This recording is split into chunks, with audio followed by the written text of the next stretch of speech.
En los estudios queremos agradecerle al congresista Eduardo Salguana por acompañarnos esta noche también en 2022. Congresista, buenas noches.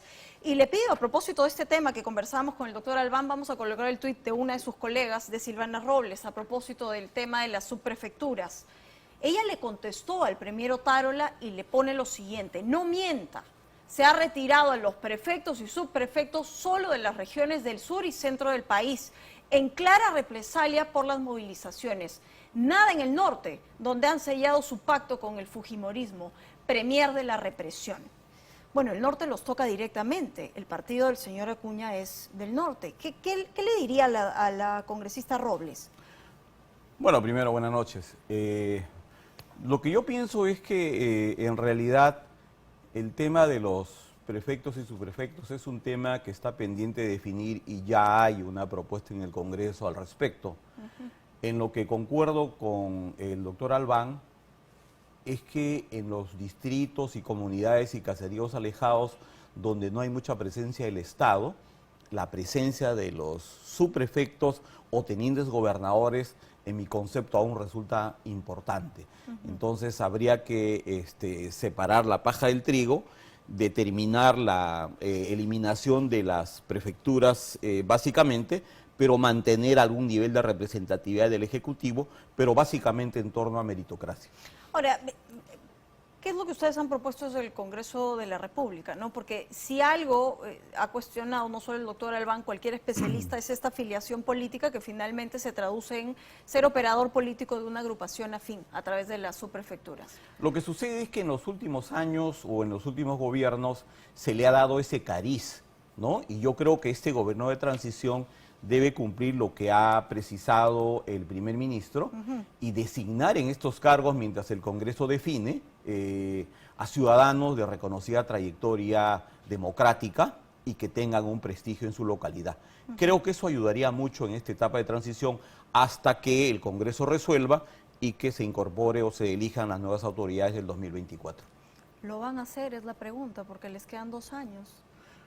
Yo creo que sí, este es un proyecto que ya está, tengo entendido que hay un predictamen y esperemos que ahora que tenemos legislatura hasta el 30 de enero podamos definir este tema que también es importante. Ahora, y se lo pregunto porque con sentido de urgencia, mañana la Comisión de Constitución va a analizar un proyecto de ley que ha entrado hoy de parte del Ejecutivo, que es que Dina Boluarte pueda ser reemplazada por el presidente del Congreso cuando viaja al exterior. ¿Qué de útil tiene eso? Bueno, hay una utilidad práctica, ¿no? Lo que sucede es que el artículo 115 de la Constitución señala de que cuando hay una incapacidad temporal o permanente del presidente, quien asume es el primer vicepresidente y en defecto de este el segundo o segunda. En este caso solo teníamos una vicepresidencia que ha asumido la presidencia y no hay quien asuma en el caso, por ejemplo, de una ausencia temporal en un viaje al exterior, por ejemplo. Entonces yo lo que supongo, porque no he revisado el proyecto de ley, que se está aplicando una interpretación extensiva del artículo 115 y en el caso de ausencia temporal, viaje específicamente, puede asumir, porque de todas maneras la conducción del país no puede quedar en el vacío, ¿no? Vamos a darle lectura a cuál es la extensión, es un inciso más, es el K, al que hace alusión este proyecto de ley. Les vamos a dar toda la información, pero está conectado otro de sus colegas, el congresista Flavio Cruz, a esta hora de la noche. Él es vocero de Perú Libre, a quien también le damos la bienvenida, porque algo tiene que decir respecto de las subprefecturas. Congresista, buenas noches. Muy buenas noches, estimado Claudio, también al congresista Salguana y a todo el país. Un saludo. ¿Cómo está? Bien, ¿usted está de acuerdo con lo que ha colocado la señora Robles, de que solamente se han eliminado las subprefecturas en 2 regiones del país y el norte ha sido intacto en represalia, dice ella? Bueno, yo estoy muy preocupado porque al margen de ser vocero de Perú Libre, yo soy de la región Puno y allí está bastante arraigado el tema de los tenientes gobernadores y tienen a la cabeza los subprefectos, los prefectos que son los articuladores, los organizadores, que tienen que ver con temas de participación ciudadana, comunal y también de seguridad. Entonces, así de plano, desaparecerlos nos parece efectivamente una medida, no sé, pues de reacción del actual gobierno, que no nos parece lo correcto. Es verdad que este aparato, que ya es muy anacrónico, se ha venido utilizando por todos los gobiernos, nunca la izquierda lo ha creado, la creación de la derecha, que también se ha estado utilizando como una suerte de partido paralelo, ¿no? Quizá en el caso del gobierno del presidente Castillo, quizá nunca necesitó de Perú Libre como partido, porque ahí tenía un partido en la práctica, ¿no? Que eran los prefectos y subprefectos, pero Sí. esos son temas aparte y yo estoy muy preocupado porque los tenientes gobernadores le cuento que no están de acuerdo con que se hayan cesado o se desaparezcan las subprefecturas. Sí, congresista, para fines didácticos, ¿no? ¿Qué es un subprefecto? Bueno, es una autoridad representativa del presidente de la República. Esa es la concepción, ¿no? que tiene cualquier poblador, cualquier vecino, ¿no? Lo ven, ve simbolizado ahí la presencia de nada más que del mandatario nacional. ¿Qué función cumplen? Bueno, además del otorgamiento de garantías personales, en realidad ellos son, repito, los articuladores de esta base importante, que son los tenientes gobernadores, organizaciones vecinales, y a veces que hacen la función representativa simbólica. Ellos, por ejemplo, participan en toda actividad protocolar que existe de gobierno, ¿no? Ellos encabezan. Incluso en jerarquía, los protocolos están por encima de cualquier otra investidura, porque representan nada más y nada menos que al presidente de la República, ¿no? Eso es lo que al momento hacen, claro. Okay. Más allá, también se ha ido minimizando sus funciones. Sí, pero lo que no minimizó fue el número, porque de 1.500 subprefectos, 672 son precisamente de Perú Libre. Y lo grave... No. Sí, No, son cifras oficiales, disculpe, congresista. Disculpe, con todo respeto. No. Perú Libre no tiene prefecto ni subprefecto. Justamente fue una de las razones de los desacuerdos que tuvimos nosotros con el presidente. O sea, ha habido un copamiento de las prefecturas y subprefecturas, es verdad, pero del presidente Pedro Castillo y su... Lamentablemente él estaba formando inclusive dos partidos, ¿no? PST y Partido Popular Magisterial. Y Perú Libre no hemos accedido. Por alguna suerte por ahí entró alguien, uno que otro, por decisiones personales, pero no. Eso es bueno, y gracias por la pregunta. Es que ese es el problema, congresista. Un subprefecto no puede caer por suerte para ser una autoridad administrativa. No sé cómo estaban haciendo. Sí, no sé cómo estaban haciendo. Pero Perú Libre, no. Hacemos el deslinde. Perú Libre no estaba en las prefecturas ni subprefecturas. Es bueno aclarar eso. Ok, entonces lo que usted me dice es que ustedes estaban incluso en contra de la gente del FENATE, de Movadef, que han salido dentro de estas listas. No, nosotros sabemos que ahí estaban los que pertenecían a PST, o sea, Partido Peruanos como Tú, que está en formación, y también el Partido Popular Magisterial. Eso es lo que ellos manifestaban, ¿no? Y que bueno, y no éramos de Perú Libre. Ahí teníamos algunos roces con las bases, sobre todo, que aspiraban a estos cargos, pero siempre fuimos nosotros excluidos del gobierno. Eso hay que aclararlo. Bien, ¿qué es lo que ustedes proponen? Porque aquí el congresista Salguana nos habla de que ya hay un predictamen desde el Congreso de la República para definir mejor el tema. ¿Cuál es su aporte a eso? Sí, sabemos, ya está aprobado el dictamen en la Comisión de Descentralización. Falta agendarlo en el Pleno. Pero bueno, hay diferentes puntos de vista. Yo hablo de lo que conozco, de una realidad que conozco, que es que en la parte sur del Perú, particularmente en mi región Puno, no están de acuerdo. Y ahora que las cosas están muy calientes con estas protestas, yo no sé si esto atizaría más a las protestas, sobre todo de estas bases que son las comunidades campesinas, los tenientes gobernadores y organizaciones vecinales que directamente trabajaban con los subprefectos, repito, temas de seguridad, temas justamente que tienen que ver con relaciones con autoridades locales, o sea, los contactos son los enlaces, ¿no? Son los que les abren la puerta, son los que los organizan, y también allá se valora mucho el tema de las ceremonias, ¿no? Que son interculturales, es decir, el subprefecto tiene un rol importante allí. Ok, congresista, ¿usted en su semana de representación ha sido testigo de todo lo que me está contando? No, claro que sí. ¿Usted se ha sentado con los subprefectos y prefectos de su región? Es más, yo tengo de origen campesino, soy parte de una comunidad campesina, yo sé, yo testimonio vivo de lo que actualmente pasa y significa los tenientes gobernadores y los subprefectos. Yo no conozco el tema por teoría. Se lo pregunto porque cuando usted me dice, sí, sé que hay un predictamen, pero No me dice más, o sea, Eso sí, es quiero aquí en que el estén los Congreso. subprefectos y prefectos, pero no me dice de qué manera. Y usted sabe que finalmente a lo que apunta, por lo menos, el señor Otárola es a que sea un puesto, sí, de administrativo, de apoyo, pero meritocrático, que no se confunda con ningún tipo de filiación política y que al final ningún subprefecto sea operador de ningún gobierno de turno. ¿Estamos de acuerdo con eso? Bueno, pues debe ser su punto de vista, pues, ¿qué concepto tienen de lo que es meritocrático? ¿A qué le llaman? ¿Van a pedir doctorados, maestrías para ser su prefecto? No van a encontrar ninguno. Entonces irán algunos citadinos para ocupar esos cargos y van a tener legitimidad y tendrán respuesta positiva. Nosotros propusimos en plena, justo por estas desazones que hemos tenido con el gobierno, por ejemplo, por elección popular, que se nominen a los subprefectos, Pero es que la ¿no? meritocracia congresista no tiene nada que ver con el lugar de origen. Congresista Salguana, usted que también es de una región del interior, ¿qué es lo que propone respecto de este punto que está diciendo el congresista Cruz?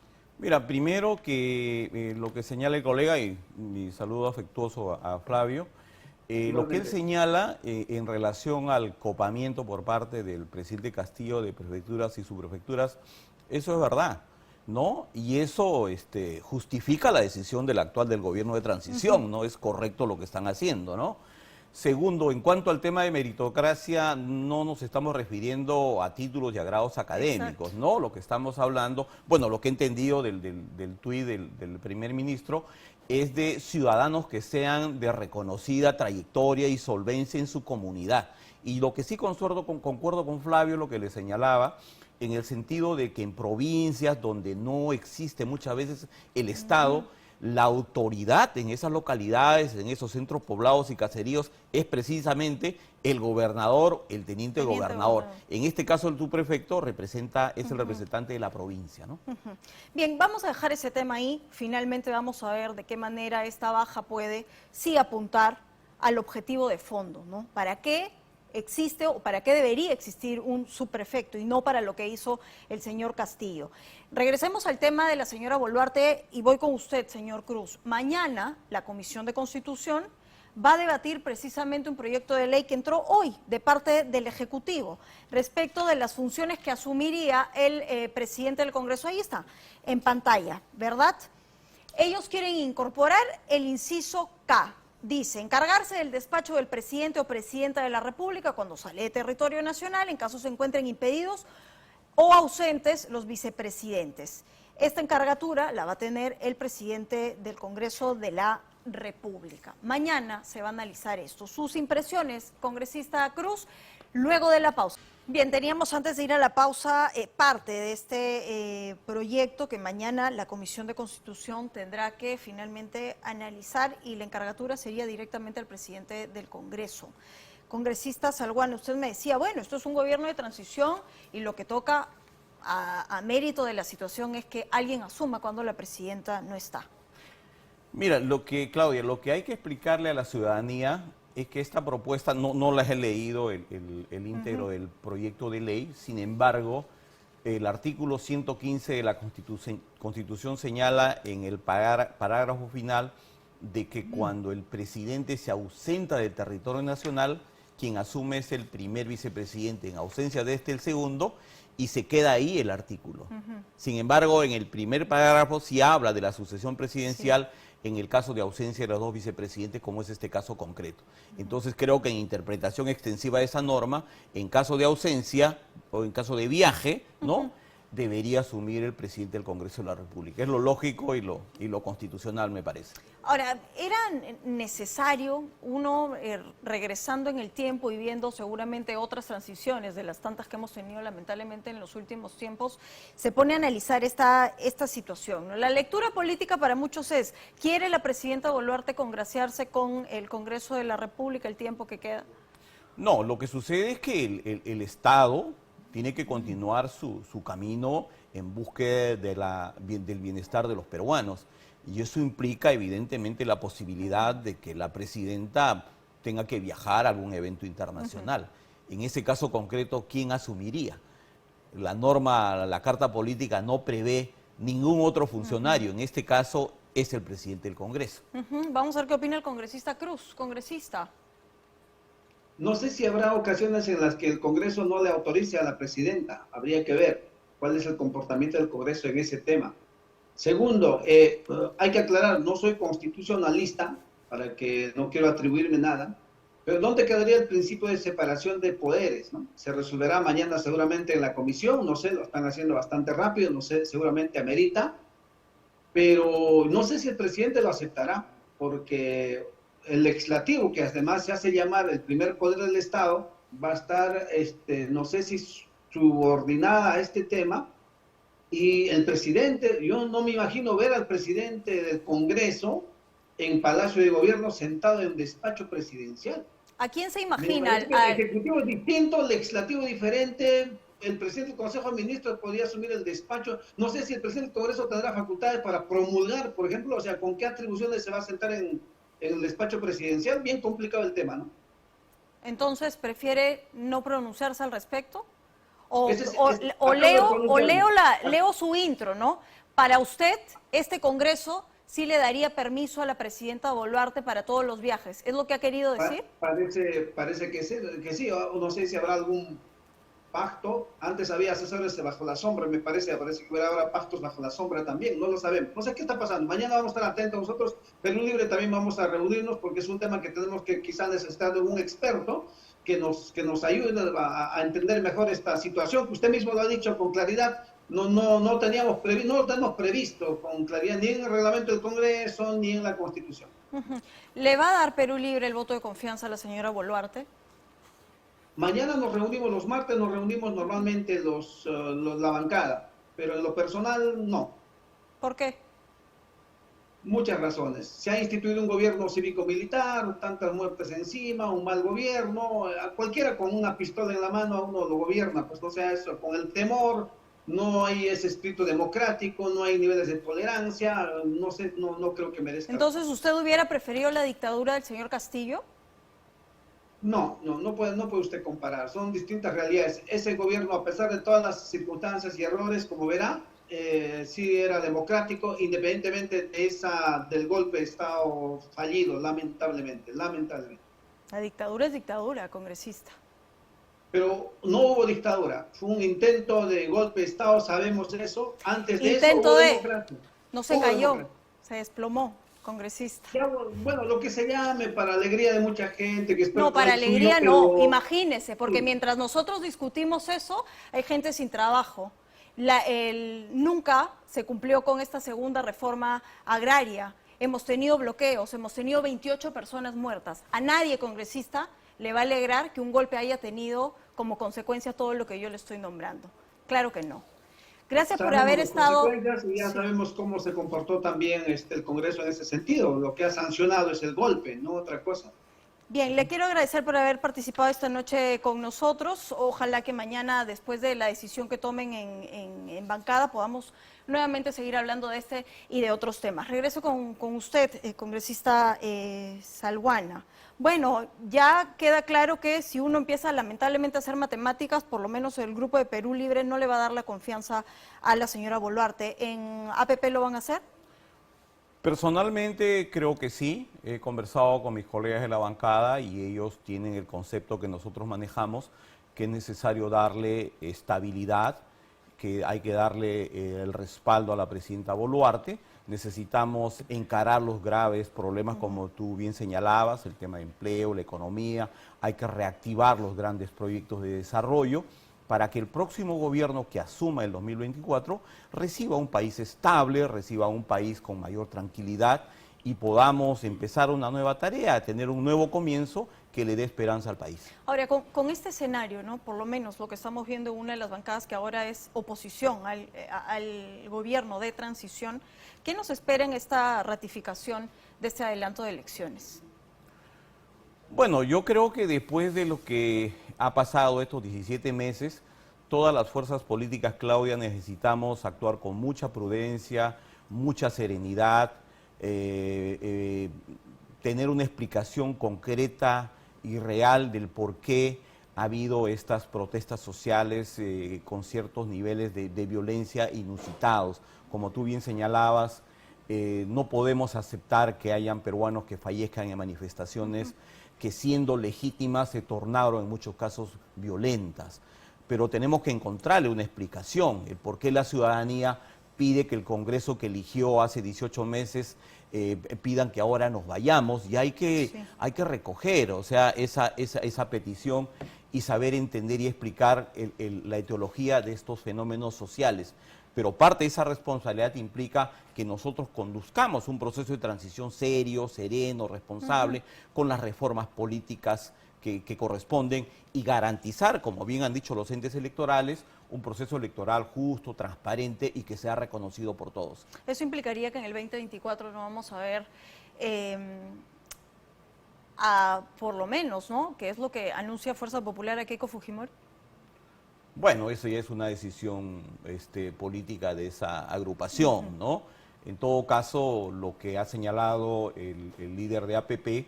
Pero ¿sería sano, luego de un gobierno de transición, en medio de una crisis, tener nuevamente a alguien que pueda seguir generando polarización? Precisamente por eso, Claudia, era necesario, y hay que explicarle al país, de que las elecciones tengan un plazo prudencial.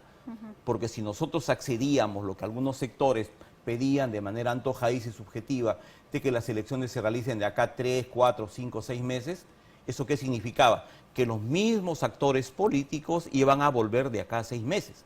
Porque evidentemente las 12 organizaciones políticas que en este momento, por ejemplo, están pugnando por inscribirse, no iban a poder hacerlos. Entonces está bien que se vayan todos, pero que vengan nuevos actores con nuevas reglas que garanticen mayor estabilidad política en nuestro país. ¿Quién sería el candidato de APP?